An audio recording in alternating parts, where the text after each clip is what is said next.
Okay, so there's a video coming, I think on Monday, where I will share with you my favorite green colored pencils. And I have gone through my entire pencil collection, and it's something crazy, like 50 plus colors. So yeah, I am going to use today, just to make it simpler for me, I just got all of my greens from the Luminance and I extended my green palette, and I think that video is already up, where I showed you in the haul, swatched them out, and I'm just so excited now about my Luminance green palette. The colors are just amazing. So I'm going to start with that, and usually I kind of think about where I'd like to add a bit of contrast. For example, let's see here, if we just add a little bit of doodling. Sometimes I add 2 colors, and sometimes I change the variation or the orientation rather of the mark to suggest like these are leaves or something, right? So that generally if you do like abstract art doodling, it'd be dots or lines or sticks all going into one direction. Here I'm just changing it up a little bit. So here I feel like I want to warm it up slightly with something. And let's see, so the first color I've used was grass green, and now I'm going to use that olive yellow. Yeah, olive yellow. And it might not be too visible, but it's actually still doing the job. It's a very similar color to that one or this one, and it's just pulling it through to other parts of the illustration, which I'm happy with. So you can see now it's got more texture and it stands out a bit more. So I'm not going to do it to all of them. The trees I like to treat in a separate manner. So let me take this dark green.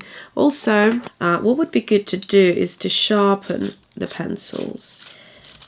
Sometimes I don't need a sharp point, like here I don't need it, but when I'm going to do just straight lines, I do need a sharp point. So just going to drag it down in the middle, like so. And then I'm just going to illustrate these lines like that. And sometimes I do it throughout the entire tree, both sides. Sometimes I just do it on one side. So there is no rule to it, just whatever feels right. At the end of the day, the whole point is just to enjoy it. So that's that. Then let's see. I will need to add like a darker line here, but I'll get to that point later. Maybe a little bit of something. So I'm thinking this one, I want to break it down with a bit of color, but what color? Now that has to be a different color palette.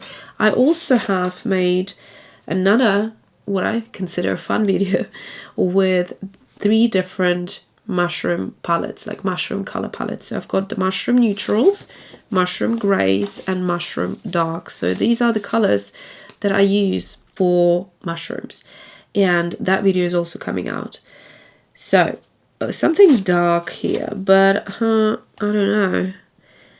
Do I really want it dark? I think the burgundy looks quite good.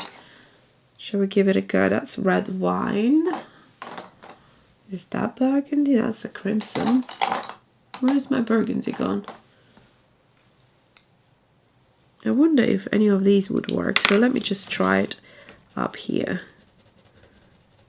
So this is the crimson. And this is the red wine. So I think crimson is actually quite good. It's got lovely warmth to it. So I'm going to do a similar thing, just going through into different directions like that. Maybe a bit more sparse this time, less detailed, like that.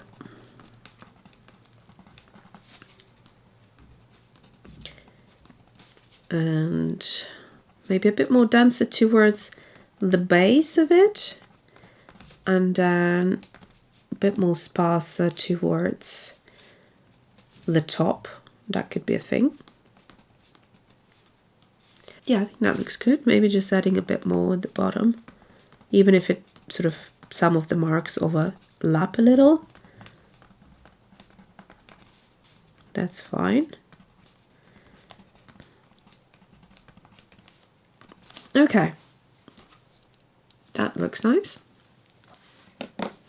Just as long as, you know, we don't do the same thing on every bit, because then it's not interesting enough. So that is done. Okay, now what I like to do is like little lines. So every field has some fantastic lines. And I'm going to think about what sort of colors I'd like to use here. So I think the two colors that I'm considering is the light malachite and also the beryl green. Let's see, is that beryl green? Yeah.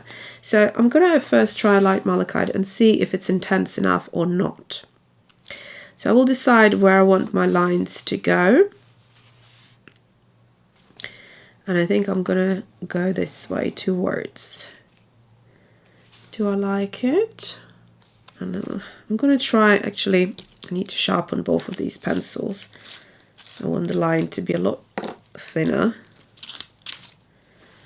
And I'm going to try next to it beryl green. Let's see which one works better. I think I like the beryl green more, but I also like the blue or the light malachite. So I'm going to use both of them actually. So I'm going to create the same thing here, just changing the orientation slightly. And I'm going to do two lines this time.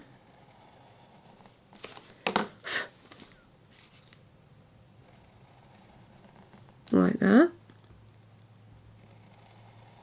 And one more. I am also considering adding some sheep here on the side, but maybe adding a third one across here. Like that. Just one on the top and one on the bottom, maybe one more, like so. So that's that. I think I'll also will go ahead and do that on this dark color, and this light color will really show up nicely. So on the dark field we'll have some lines as well, and let's see if the beryl green shows up. It does. Okay, not as much, but it still does. So at least we have some fields here going on. Okay, I'm gonna do the same with one more, like that. One green here, one blue there. Okay, now let's focus on adding a bit of detail. So things like sheep or whatever comes to mind. I like to illustrate sheep because they're nice and easy, and I see so many of them around here. So just all you need is like a little oval shape, like so. Just do a couple of them. And sometimes you might find that you need to get something which is a bit more pigmented, like a Posca marker or something. I really need a smaller Posca, which I do have somewhere, I just can't find it at the moment. But this is the PC 3M. Now usually I don't need to do that, but because the fig green has such an opacity, and like I said to you, it's really opaque, and somehow that milkiness didn't allow me to use my fine liners. It just got it on the tip. So that way, just test your watercolors, the ones that you're using, and find the correct pen to be used. So I'm just going to add a few sheep here and there. Bring a few sheep down here as well, just a couple maybe here, and That should be enough. And for the head, we just need to make a little, like a round shape.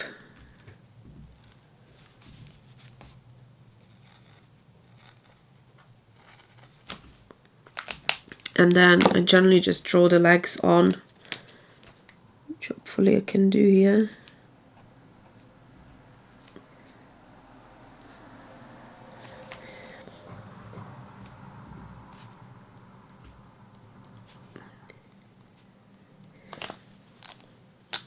This one is missing the head. So just like that, just to suggest a few of them. And what else do we need? Oh, we need the black line for the tree trunk, which I like to use something like this.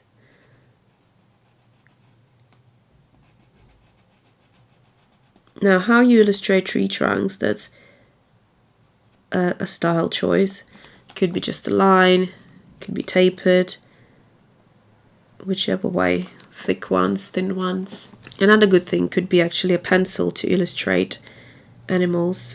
So let's see, I'm just going to do one more here. Probably I could hardly see it, but actually the pencil goes on so nicely. So if you wanted to illustrate your sheep, you could do it with a pencil.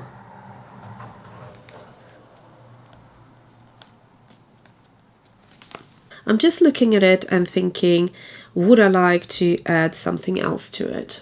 So I have pulled out 3 different acrylic paint markers. So 2 are Uniposcas, 1 is Molotov. 2 pinks, 1 orange. And the reason being is that it's kind of like a color pop. So with the orange, I would basically be bringing this blob of orange somewhere else into the illustration, which sometimes can be a nice thing to do. So this is a really fiery, bright orange, and it's good for that. It creates that instant color pop. Same orange I use for freckles in girls' face illustrations, which you might think is a bit harsh, but actually if you dot little tiny dots of it, it's actually very pretty. So it's called Der Orange, great name. And then we have fuchsia and pink, which are a bit thicker, so I won't be able to create that much detail, but these are great color pop. So now I just need to consider, do I want a little bit of something going on? I feel like this area here needs a little lift. I wouldn't want to add something orange because it's right next to it, and I think this pink might be a daring choice, but it might be a fun choice. So I'm just going to dot, not too close together, little pink dots. And that is up to the viewer to consider it either as little berries, little flowers, little fruits. Maybe there's like apples or something. It just could be anything. And that is up to the viewer to wonder what it is, but it definitely adds interest. I'm still considering the orange, and I think the orange, because it's so daring, I'm just going to create these little fields of poppies, perhaps. I do like to add them into my illustrations, and here you can go as creative and whatever shape you like. Sometimes I even bring them into these lines, which probably doesn't make much sense in the sense that the lines represent where the tractor went, right? So these are empty. However, this is art, and in art you can do anything. That's the beauty of it. So our next little field of poppies, I'll just pop right next to, pun intended, to these sheep, like that. I just want to extend it onto this side as well. So that's my kind of little addition, and I might want to try a little bit here as well, because that might even pop stronger being on the darker color. So I'm just going to add a few right here. That could be it, or sometimes I like to add centers into them. Could be something metallic, could be just a black dot, white dot. It could be anything, just to, again, suggest like a little flower.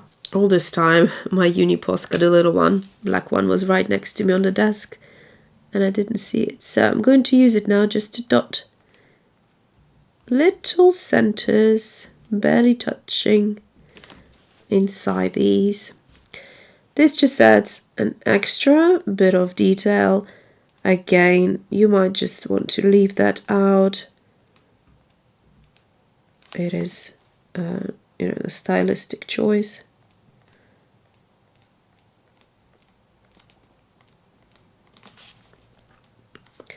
And let's see, I'll just add them here as well.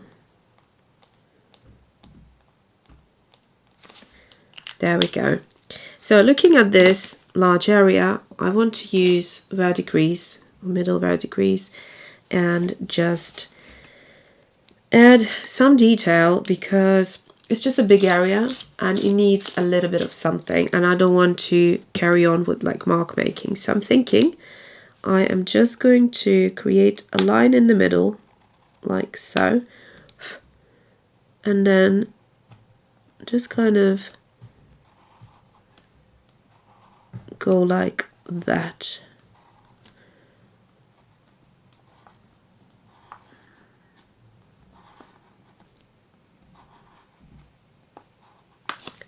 So it's not taking away from the color, but at the same time it's just adding a little bit of a line, and it's not the same as this one, so we're still keeping it slightly different. Now here I might just use the same verdigris and just add a little bit of detail like so. Again, going in circle into all directions because it's a round tree. That brings the round slightly more forwards because it's such a dark color that it just was sitting kind of too quietly, and we're giving it a little bit more attention now by bringing it into the foreground. Okay, this can be carried on as much as you like detail. You can just build and build on top of it, but basically you get the main idea of how I approach these colorful landscapes. So the fun and final part of it is just to remove the tape. What I usually advise to do is just heat it up a little bit with the heat tool, just kind of quickly like that, and then remove it afterwards. Okay, so let's do it. So that way it's supposed to not rip the paper.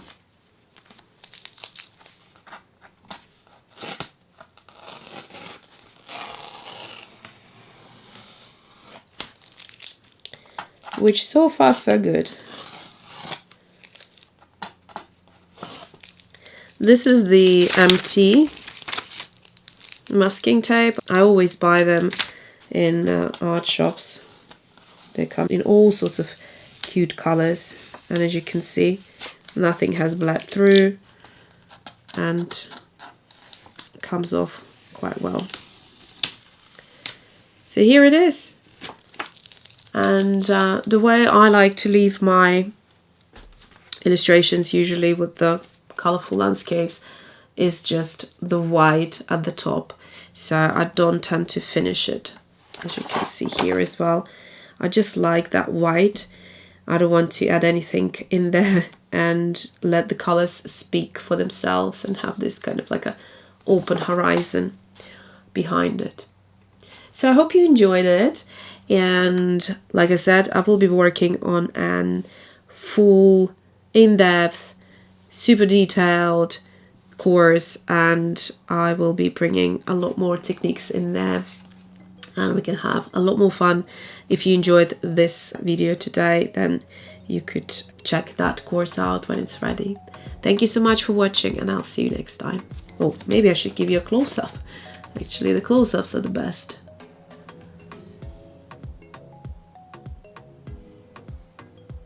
And now I will see you next time.